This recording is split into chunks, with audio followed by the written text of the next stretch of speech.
Hello दोस्तों। Good evening, नमस्कार। आप सभी का एक बार जो है फिर से बहुत बहुत स्वागत है आप सभी के अपने यूट्यूब चैनल परीक्षा की शिक्षा में। उम्मीद करता हूँ, आशा करते हैं कि आप सभी जो स्वस्थ हैं, कुशल मंगल अपनी तैयारी जो अच्छे और बढ़िया तरीके से आप सभी लोग कर रहे थे। जो भी क्लास में फर्स्ट टाइम आए हैं, पहली बार आए नए हैं, उन सभी को बता दें कि हमारे यहाँ आपकी जो है बीएड इंटर एग्जाम 2026 की जो आपकी तैयारी है आपकी रेगुलर बेसिस पे करवाई, यानी कि बीएड प्रवेश परीक्षा 2026 की आपकी तैयारी जो है स्टार्ट करवा दी गई। तो जिसे भी तैयारी पूरी करनी है, कंप्लीट करनी है, क्या करेंगे, चैनल को जो है सब्सक्राइब करके आप लोग हमारे साथ जुड़े हैं। क्लास का समय देखिए, जीके चेस की जो है सुबह 10 बजे डेली आप सभी को देखने होते हैं। रीजनिंग की जो क्लास है दोपहर को 1 बजे देखने को मिलते हैं। हिंदी की जो क्लास है शाम को 7 बजे आप सभी को देखने को मिलती है। इसी टाइम पर आप सभी को क्लास से जोड़कर अपनी तैयारी को पूरा कंप्लीट करना। नीचे डिस्क्रिप्शन आप सबको इंस्टाग्राम टेलीग्राम का लिंक मिलेगा, तो आप इंस्टाग्राम पे फॉलो करेंगे, टेलीग्राम चैनल को ज्वाइन करेंगे। टेलीग्राम चैनल पर डेली बेसिस पे क्लास का अपडेट, आपको एग्जाम का अपडेट जो है देखने को मिल जाता है साथियों। ठीक है, क्लियर है? तो आप लोग क्या करेंगे, जल्दी से इसको ज्वाइन कर लेंगे टेलीग्राम चैनल को। यहाँ पे आपको फ्री पीडीएफ भी देखने को मिल जाएगी। तो चलें क्लास स्टार्ट करेंगे बिना किसी देरी के। और ये जो क्लासेस है हर एक स्टेट के बच्चों के लिए, किसी एक स्टेट के स्पेसिफिक बच्चों के लिए क्लास नहीं है। ठीक है, याद रखिएगा। यूपी, बिहार, झारखंड, उत्तराखंड, मध्य प्रदेश, एमपी और अपना यूके, कहीं से भी आप जो है क्लास को अटेंड कर सकते हैं। ऐसी कोई बात नहीं कि आप सिर्फ उत्तर प्रदेश और बिहार से ही इस क्लास को देख सकते हैं। ठीक है, सभी के लिए क्लासेस इंपॉर्टेंट है। चलें क्लास स्टार्ट करें बिना किसी देरी के। एक एक क्वेश्चन आपका एग्जाम के लिए बहुत इंपॉर्टेंट। 76 नंबर है। क्लास स्टार्ट करने से पहले जिसने अभी तक क्लास को लाइक नहीं किया लाइक करेंगे, शेयर नहीं किया शेयर करेंगे, और जिसने अभी तक चैनल को सब्सक्राइब नहीं किया चैनल को सब्सक्राइब करेंगे। चलिए 76 नंबर क्वेश्चन आपके सामने दिए गए। नीरस के लिए कौन सा समास है, बताइए। नीरस के लिए कौन सा समास है? तो नीरस के लिए, नीरस में कौन सा समास है? नीरस, तो नीरस में आपका अव्ययीभाव समास है। ठीक है, ऑप्शन नंबर हमारा सी जो दिया गया साथी आपका राइट आंसर होगा। ठीक है, क्लियर? नीरस में आपका अव्ययीभाव समास है। इस समास में पहला पद अव्यय तथा दूसरा पद आपका संज्ञा होता है। ठीक है, अगला प्रश्न देखेंगे आपका 77 नंबर। उत्तर दीजिएगा आंसर, किस शब्द में तत्पुरुष समास है? ठीक है, किस शब्द में आपका तत्पुरुष समास है? तो तत्पुरुष समास की अगर बात करेंगे तो आपका राइट आंसर यहाँ पे हो जाएगा साथियों।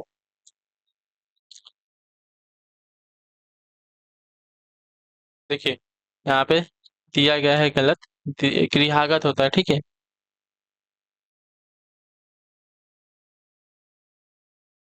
गृहागत में आपका तत्पुरुष समास लगेगा। ठीक है, गृह को आगत, गृहागत होता है। ठीक है, चलिए इसमें आपका तत्पुरुष समास लगेगा।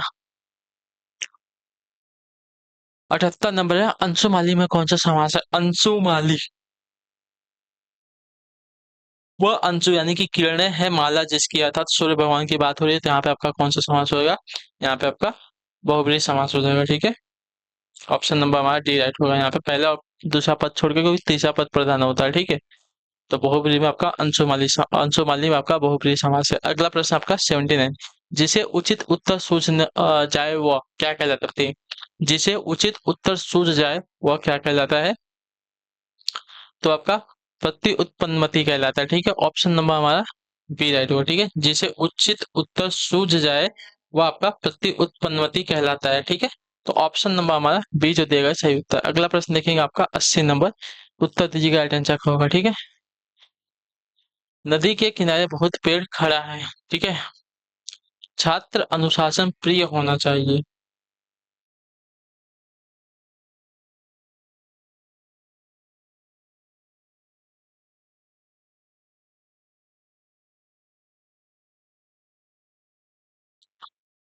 होना नहीं, होने चाहिए। ठीक है, होना नहीं होगा, होने चाहिए। वचन संबंधी अशुद्धि है। युद्ध मनुष्य को, ठीक है, युद्ध युद्ध जो है मनुष्य को अमानवीय बनाता है। मतलब वाक्य आपका शुद्ध है। साधनों का विकास करने होंगे, गलत होगा, साधनों का विकास करना होगा। ठीक है, चलिए अगला प्रश्न है आपका 81 नंबर। इसमें बताएंगे हमारा शुद्ध वाक्य कौन सा है। देखिए, माँ को अपने पुत्र से ममता होती है। ठीक है, में नहीं होगा, पे नहीं होगा, पर नहीं होगा, की नहीं होगा, से होगा। ठीक है, माँ को अपने पुत्र से ममता होती है। ऑप्शन नंबर सी हमारा जो देगा सही उत्तर होगा। ठीक है, अगला प्रश्न है आपका 82, 82 नंबर प्रश्न क्या देगा? गीतों की एक पुस्तक ला दीजिए। गीतों की पुस्तक एक ला दीजिए, गलत है। गीतों की ए गीतों की एक पुस्तक ला दीजिए, ये वाला हमारा शुद्ध वाक्य। ठीक है, गीतों की एक पुस्तक ला दीजिए, ये वाला वाक्य शुद्ध है। एक एक गीत तो नहीं होगा, एक एक गीत की पुस्तक नहीं होगा। ठीक है, चलिए गीतों की एक पुस्तक ला दीजिए, ये आपका सही वाक्य हो जाएगा। अगला प्रश्न है आपका 83 में। मिंकू खेल रहा है, यह किस तरह का वाक्य है? मिंकू खेल रहा है, यह किस तरह का वाक्य है? तो मिंकू खेल रहा है। तो मिंकू खेल रहा है यह आपका एक सरल वाक्य हो जाएगा। ठीक है, ऑप्शन नंबर हमारा ये राइट होगा। ठीक है, चलिए, जिस वाक्य में एक क्रिया तथा एक कर्ता होता है उसे आपका सरल वाक्य कहते हैं। ठीक है, 84 नंबर, कौन सा शब्द आपका गंगा का पर्यायवाची नहीं है? ठीक है, जाह्नवी, देवपगा, सुरसरी, सरिता। तो सरिता आपका जो है गंगा का पर्यायवाची शब्द नहीं है। सरिता जल का वह प्राकृतिक प्रवाह जो किसी पर्वत से निकलकर निश्चित मार्ग से होता हुआ समुद्र या किसी दूसरे बड़े जल प्रवाह में गिरता है उसको कहते हैं। ठीक है, अगला प्रश्न है आपका है 85, पर्यायवाची की दृष्टि से एक युग्म आपका अशुद्ध है, वो कौन सा है? ठीक है, तो यहाँ क्या दिए गए हैं? सरोवर का पुष्कर सही है। ठीक है, कमल का तामरस भी सही है, यमुना का जाह्नवी आपका नहीं है। गंगा का प्राची अभी मैंने आपको बताया था ना, यमुना का प्राची आपका जाह्नवी नहीं होगा। ठीक है, जाह्नवी जो है गंगा का प्राची शब्द है। ठीक, यमुना का देखिए जमुना हो जाएगा, सूर्य सुता हो जाएगा, कृष्णा हो जाएगा, कालिंदी हो जाएगा। ठीक है, प्राची शब्द है। अगला प्रश्न है आपका साथियों 86 नंबर, निम्न शब्द का विपरीत अर्थ बताइए। ठीक है, अर्थ, अर्थ क्या क्या होगा? तो अर्थ का विपरीत आपका हो जाएगा अनर्थ। ठीक है, ऑप्शन नंबर हमारा डी राइट हुआ। ठीक है, क्लियर देखो, अर्थ का विपरीत अर्थक अनर्थ हो जाएगा। ठीक है, अर्थात अर्थहीन या तो उल्टा अर्थ अनर्थ का। 87 नंबर है, दिए गए शब्द का विरुद्धार्थक पद चुनकर लिखिए। ठीक है, राग, राग का विरुद्धार्थक क्या होगा? तो राग का विरुद्धार्थक आपका हो जाएगा साथी यहाँ पे द्वेष। ठीक है, ऑप्शन नंबर हमारा बी राइट होगा। ठीक है, राग का अर्थ होता है प्रेम, अनुराग, मोह तथा जिसका विलोम हो जाएगा द्वेष। ठीक है, ऑप्शन नंबर बी हमारा सही है। अगला प्रश्न आपका 88 नंबर, पर्वत की तलहटी, पर्वत की तलहटी, पर्वत की तलहटी को क्या कहते हैं? उपत्यका कहते हैं। ठीक है, पर्वत की तलहटी को उपत्यका कहते हैं। तो ऑप्शन नंबर हमारा डी जो देगा साथियों आपका राइट आंसर होगा। ठीक है, बेसिन, द्रोणी क्षेत्र को बेसिन कहा जाता है। ठीक है, घाटी, दो पर्वतों के बीच का संकरा भाग, ठीक है, उसको घाटी कहते हैं। ठीक है, और अर्जुन के गुरु को द्रोण कहते हैं। ठीक है, कंजूसी से धन व्यय करने वाला क्या कहता था? कंजूसी से धन व्यय करने वाला आपका कृपण कहलाता है। ठीक है, ऑप्शन नंबर हमारा ए राइट हो जाएगा साथियों। ठीक है, जो कम खर्च करने वाला होता है उसको मितव्ययी कहते हैं। ठीक है, इतना याद रखिए। अगला प्रश्न है आपके 90 नंबर, कढ़ाई से गिरा, कढ़ाई से गिरा चूल्हा में आ पड़ा का भाव क्या हो जाएगा? बताइए, कढ़ाई से गिरा चूल्हे में आ पड़ा का भाव क्या हो जाएगा? यानी कि एक विपत्ति से छूटकर दूसरी में आ पड़ना। ठीक है, ऑप्शन नंबर हमारा ये जो देगा साथी आपका राइट आंसर, कढ़ाई से गिरा चूल्हे में आ पड़ा, तो एक विपत्ति से छूटकर दूसरी विपत्ति में आ पड़ना।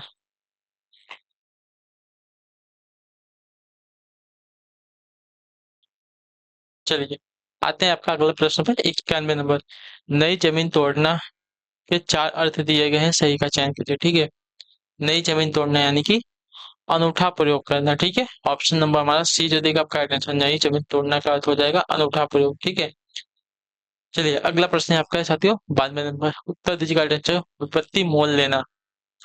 तो विपत्ति मोल लेना का अर्थ क्या हो जाएगा? तो जानबूझकर संकट में पड़ना। ठीक है, जानबूझकर संकट में पड़ना, विपत्ति मोल लेना। ठीक है, ऑप्शन नंबर हमारा बी सही उत्तर। अगला प्रश्न देखेंगे आपका 93 नंबर, उत्तर देंगे राइट आंसर का होगा। ठीक है, अंडे का शहजादा मुहावरे का अर्थ क्या हो जाएगा? तो अंडे का शहजादा मुहावरे का अर्थ हो जाएगा साथियों अनुभवहीन व्यक्ति। ठीक है, ऑप्शन नंबर हमारा डी जो देगा साथियों आपका राइट आंसर होगा। ठीक है, अंडे का शहजादा होना यानी कि अनुभवहीन व्यक्ति।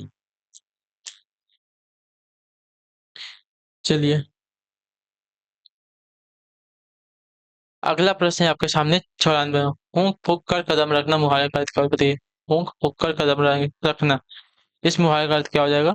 तो देखिए, इस मुहावरे का अर्थ आपका देखा जाएगा साथियों तो आपका हो जाएगा सोच विचार विचार कर काम करना। ठीक है, ऊँट फूक कर कदम रखना यानी कि सोच विचार कर काम करना। चलिए 95 नंबर है, कागजी घोड़े दौड़ाना मुहावरे का अर्थ क्या होगा? तो देखिए, कागजी घोड़े दौड़ाना मुहावरे का अर्थ हो जाएगा साथियों यहाँ पे व्यर्थ की लिखा पढ़ी करना। ठीक है, ऑप्शन नंबर हमारा सी जो देगा साथियों आपका राइट आंसर होगा। ठीक है, कागजी घोड़े दौड़ाना यानी कि व्यर्थ की लिखा पढ़ी करना। अगला प्रश्न है आपका 96 नंबर, उत्तर दीजिएगा राइट आंसर, आश्रय की बाह्य शारीरिक चेष्टाएं कहलाती हैं क्या? बताइए, जो आपकी संचारी भाव होती है। ठीक है, ऑप्शन नंबर हमारा बी जो देगा साथियों आपका राइट आंसर होगा। ठीक है, आश्रय के चित्त में उत्पन्न होने वाले अस्थिर मनोविकार को संचारी भाव कहा जाता है। ठीक है, संचारी भाव की संख्या आपकी कितनी होती है? 33 होती है। ठीक है, अगला प्रश्न आपका 97 नंबर है, उत्तर दीजिए का आंसर। आदिकाल की रचना क्या है? तो आदिकाल की रचना देखा जाएगा तो आपका रहेगा हुमायूं रासौर। ठीक है, ऑप्शन नंबर हमारा टी राइट होगा। ठीक है, मलिक मोहम्मद जायसी की रचना अखरावट है, भक्ति काल की रचना। ठीक है, भूषण की छत्रसाल दशक रीति काल की रचना है। महादेवी वर्मा की दीपशिखा आधुनिक काल की रचना है, जबकि दलपति विजय कुमार रासो आदिकाल की रचना है। ठीक है, चलिए अगला प्रश्न देखेंगे आपका 98 नंबर। वैदेही वनवास किसकी रचना है? उत्तर दीजिए। चलिए, वैदेही वनवास जो है किसकी रचना है? तो वैदेही वनवास की अगर बात करेंगे तो आपका राइट आंसर होगा अयोध्या सिंह उपाध्याय यानी कि हरिऔध की रचना है। ठीक है, ऑप्शन नंबर हमारा बी जो देगा साथियों आपका राइट आंसर। अगला प्रश्न देखेंगे 99 नंबर है, उत्तर दीजिएगा राइट आंसर होगा। ठीक है, क्या देगा? लेखक और उसकी रचना का कौन सा जोड़ा गलत है? ठीक है, तो स्कंदगुप्त आपका दिया गया लक्ष्मी नारायण मिश्र, ये आपका जोड़ा गलत हो जाएगा। ठीक है, क्लियर सभी को? स्कंदगुप्त जो है जयशंकर प्रसाद द्वारा रचित नाटक है। ठीक है, किसके द्वारा? जय शंकर प्रसाद द्वारा रचित आपका नाटक है। ठीक है, संस्कृत के 4 अध्याय रामधारी सिंह दिनकर की रचना है। रसक रंजन आचार्य महावीर प्रसाद द्विवेदी की क्या है रचना है। अशोक के पुत्र आपका हजारी प्रसाद द्विवेदी की रचना है। ठीक है, आते हैं आपका अगला 100 नंबर प्रश्न, उत्तर दिएगा। कार्य कार्यालयी पत्रों की भाषा क्या होती है? कार्यालयी पत्रों की भाषा अगर होती है तो आपकी औपचारिक भाषा होती है। ठीक है, ऑप्शन नंबर हमारा बी जो देगा साथियों आपका राइट आंसर होगा। ठीक है, चलिए तो इसी के साथ जो आपकी क्लास है आज की यहीं पे पूरी होती है, कंप्लीट होती है। उम्मीद करता हूँ आपको क्लास जो अच्छी लगी, पसंद है तो अपना फीडबैक जो है क्लास के नीचे कमेंट में। क्लास अच्छी लगी क्लास को लाइक करके, चैनल पे पहली बार तो चैनल को सब्सक्राइब करके जाएगा। ठीक है, हम आपसे मिलते हैं कि अगली क्लास में, तब तक के लिए टाटा बाय बाय, जय हिंद जय भारत। आपसे क्लास से जुड़ने के लिए बहुत बहुत ही धन्यवाद साथियों।